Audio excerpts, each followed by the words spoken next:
Hey everybody! It's been a long time, which I sort of touched on in my previous video, but today I am finally going to give you my thoughts on Marvel's Runaways. So personally, overall, I really enjoyed the show and I thought it was good. If you're looking for something that's a carbon copy of the comics appearing on screen for you to watch, then this is probably not the show for you.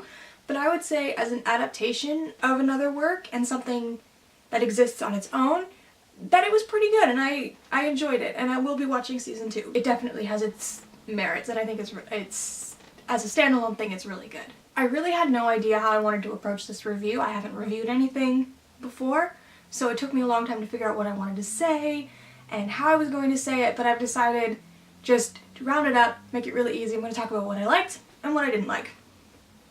So we're going to start with what I liked. One of the things, and you saw it in my reaction video as well, one of the things that I really loved about Runaways is just the cinematography. I think visually it is like a beautiful show, and so just watching it, not even thinking about the story or anything like that, just visually it's really beautiful, and I really love that about film and television and stuff like that. So that was a plus for me. With the show, they had the opportunity to develop the character of the characters in the Pride and really flesh out the parents and give them more of a story and more of a character. And it had pros and cons, but overall I really liked that. I really liked that we got to see the villains and understand their motivation and just really get to know them. And then ultimately, over the course of the series, I ended up loving certain characters and like certain parents. And this is a spoiler if you haven't read the comics, but later in the future, if they decide to go down the path that they go on and that the parents ultimately die, you know, it'll be harder for us as an audience to let go of them because we've now built an attachment and we now see them as fully fleshed out characters. So, I do love all of the parents equally, all of the members of the Pride, but I would say I especially love Tina Minoru, Leslie Dean, and then Janet at the end. I especially love the Yorkses, Dale and Stacy. I just thought they were hilarious the entire time. And I really love them. But like especially Tina and Leslie, I feel like one, Tina has like every aspect that I love in a traditional villain. Like she was so good. And Leslie was she was evil but in a different way. And I think what made Tina evil, it was almost more successful than Leslie in that way. One of the things though is that I wish they hadn't fought towards the end. Like if the two of them had teamed up, they could have taken over the world. Like that's a power duo. I love that. So another aspect that I really like is that even though the series overall didn't follow the comics, and like the series of events that happened was not the same, that the characters reacted to it and behaved in these situations very believably. Characterization was very consistent, and so even though this is stuff that hadn't happened, and I'm like, oh, this didn't happen, what's going on? The kids, and even in some respects the parents, they behaved in a way that you would expect them to, and so in that way it was new, but it was also very believable, so I like that. One of the scenes that stood out to me that was one of my favorites is when Molly's talking face to face with Catherine in the car. I could talk essays about it, but it was a really good moment for me as a fan of that particular character. Another thing that was very Runaways is some of the dialogue, especially amongst the kids. Just like this back and forth sort of banter that they had is very on theme with Runaways, and a lot of times it's funny, which is one of the things that Runaways is known for and is really good about. So I like that they kept those aspects in. As well as getting to see another side of the Pride, we also got to see more of the kids interacting with each other. In the comics, we sort of get used to these two characters together and these two characters together, and getting used to specific relationships, but then by giving them different scenarios to interact with, we get to see more of other characters interacting. So we saw like Gert and Carolina being friends and sort of bonding, which I don't think I can remember a moment where they were really close like that in the comics, so it was nice to see different relationships and how those play out. Jumping over to more of the design aspect for a minute, I really loved the characters' costumes as well. I felt like those were also very in character, and a lot of the choices that they made really reflected who these characters are and are consistent, again, with how they are in the comics. And one of the things I love especially is that a lot of their costumes are directly pulled from or referenced from the comics and then given sort of a bit of a modernization or a twist so that it's something that is believable for the setting that they're in, like the present day 2017, 2018 setting. But yeah, it's still true to the original characters and the original character choices, which I really liked. On that same topic of modernization, I also liked that in 2017, as opposed to 2003, there's a way different amount of technology, not only in the world, but then what kids have access to. And so to see them be more tech savvy and have Alex sort of be almost a hacker and have them doing like group chats with like FaceTime and stuff like that was really cool and sort of just a fun way to bring it into present day and then make it relatable for kids who are watching now. And again, it's still believable in the way that they use the technology and the way that they in the way that it advances the story. If the Runaways in the comics, for example, had smartphones, they'd probably be texting each other all the time. I think they did. There you go. Another thing that I loved is that even with all of the changes, they still referenced the comics. Like I was saying with the clothes, where they were pulled directly from the comic books, they also had references like that the car was called the Leapfrog and that Victor was driving this incognito white van. Even with the Yorkses, that the time travel component was taken out. They're no longer time travelers, they're scientists. When Chase messages Victor from the future, there's still that, again, that sci-fi time travel aspect. Even though they didn't focus on time travel, they still sort of hint at the possibility. Fleshing out the parents' characters and the kids, we got to see more of their interactions as well between the parents and the children. And also, over the course of the first season, certain kids developed relationships. So like Molly needed Catherine and for information. Towards the end, even Carolina trusted Frank. And so they start to build these relationships that could, if they go in that direction, hint at one of these kids could become a mole if they decide to do that plot twist, which would be cool if they did. One of the things when I first gave my wish list for what I wanted for the series was that Old Lace be like a mix of practical effects and CGI, and they actually came through with that, which was so exciting.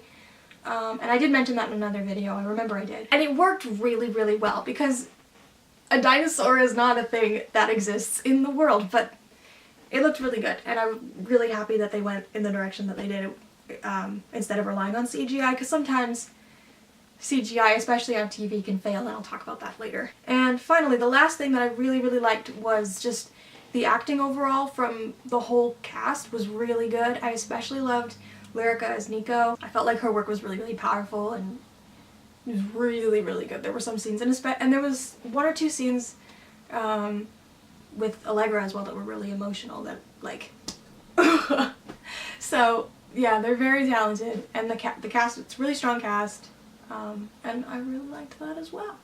So now we talked about all of the stuff that I enjoyed, but now we're going to talk about some of the things that I didn't like. As a fan of the comics, and also as a person just watching a TV show, my main issue with the series versus the comics is just the change in tone overall. I feel like the series is much more dramatic and dark, and I can't really describe how I feel about the comics versus how I feel about the show, but they are very different. So that was one of the things continuing on in the series. Even though the first 2 episodes followed the plot of the comics almost exactly, when they started going into their own thing, the tone changed and it felt different, even to the point where I was watching an episode and I was like, this doesn't even feel like I'm watching Runaways, or this doesn't feel like a Runaways thing at all. I felt like Runaways, even though it deals with some serious stuff, there is a lot of comedy. It's lighthearted and, you know, not as heavy. A major plot point, and another one of my least favorites, is just the Jonah character as a whole. I really didn't like him. I didn't like that he's Carolina's father. I didn't like that he sort of took control of everything. I didn't like that the Pride were sort of like, not powerless to him, but you know what I mean? I didn't like his like alien fix-all, cure-all thing. Like, that's, I don't know. And then in this, like, in the middle of everything, they also reveal that Leslie has like a relationship with him, and that whole thing is happening, and I just don't like that as well. It was just You see the photo of like her as a child and him looking exactly the same. Like, there's so many problems with that. I hate that so much. Anyway, less dumb, but still a little dumb, is the entire Church of Geborum, as they called it. I get why they did it, but I didn't like it. I don't really have a reason, I guess. Yeah. And tying into that as well, Carolina has this bracelet from the church that suppresses her powers that she's just always worn and never taken off. I was like, really? Not even in the shower? Not even to go to bed? Really? Like, that just didn't make sense to me at all. When it was like a medical alert bracelet, that made way more sense, because there's a need to wear it all the time, 24/7. Like, if you take it off, no one will know what you're allergic to, and you will die. You won't die if your little church thing is gone. So I don't know. I don't know. Didn't make sense to me. Didn't like that. Another thing that, similar to the church, that just didn't sit well with me for reasons that I don't know, is Chase making the fistigons. I think I brought this up in another video, but I didn't like it. I don't know why. Because I understand that they're introducing him as an intelligent character and not as like a goofy, kind of not smart character, especially if he's going to be the leader or whatever. I get that they wanted to try to make him seem more intelligent like his father by inventing something for himself and then use to protect himself. Like, that's valid. But I don't know. And yeah, same with the church. I don't know why, but I didn't like it. Another gadget thing that I didn't like was that the staff of one was manufactured and is based on science instead of like this ancient magic staff. But also, I haven't seen Doctor Strange. Don't yell at me. I didn't see it. But I heard the staff of one was in that movie. So, did they build it with the technology then, or was it a magic staff that they added technology to? I just liked that the thing was magic. I like that you could just have a random magic thing.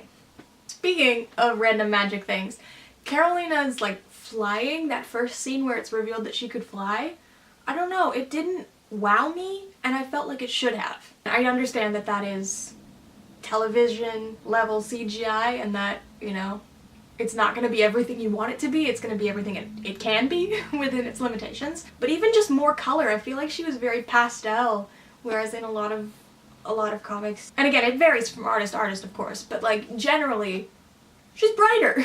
Like, I wasn't stunned by it, basically, and I felt like we should have been. As much as I loved having the parents all the time, I felt like some of their scenes could drag on, especially if they didn't relate directly to the main chain of events that were happening.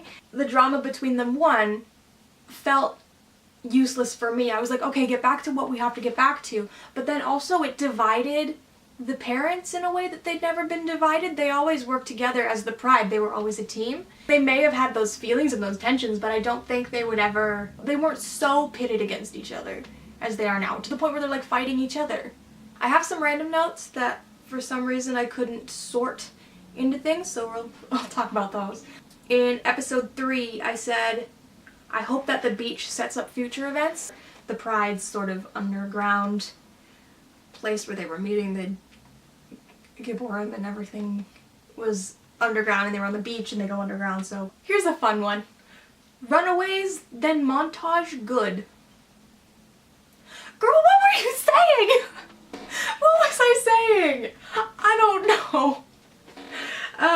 If you know in episode 4 why Runaways then montage good is a note, leave a comment. Let me know what I was talking about, because I do not know.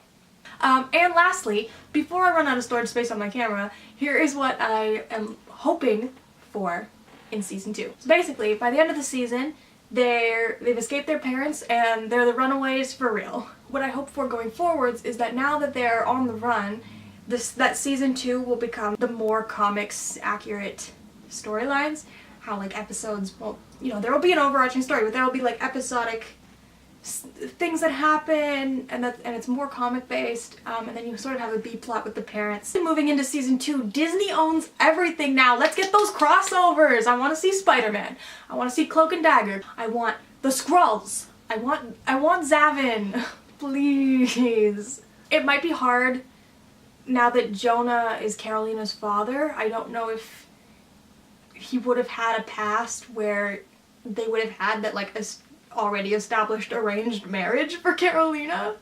But I think that'd be kind of cool if they still did, like that because Jonah still has this dark past, right, that we don't know anything about. We don't know much about him, so he could have signed her life away before she was even born, right? And that was my long-awaited review of the Runaways series. I was originally going to break it down episode by episode, but I feel like talking about the series as a whole is more effective, because then I can talk about what worked and what didn't work, as opposed to things I liked and didn't like per episode. So those are my thoughts. If you agree with them or if you disagree with them, let's start a discussion in the comments. I love interacting with you guys, and I know we have in past videos, but it's been a while, so hopefully we're all still here. Alright, I think that's everything. Until second season, I guess. Bye!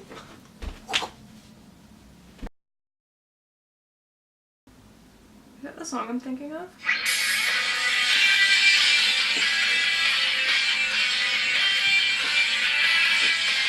This is what I feel like the theme, this should have been the theme music for Runaways. YouTube while you YouTube for maximum YouTube.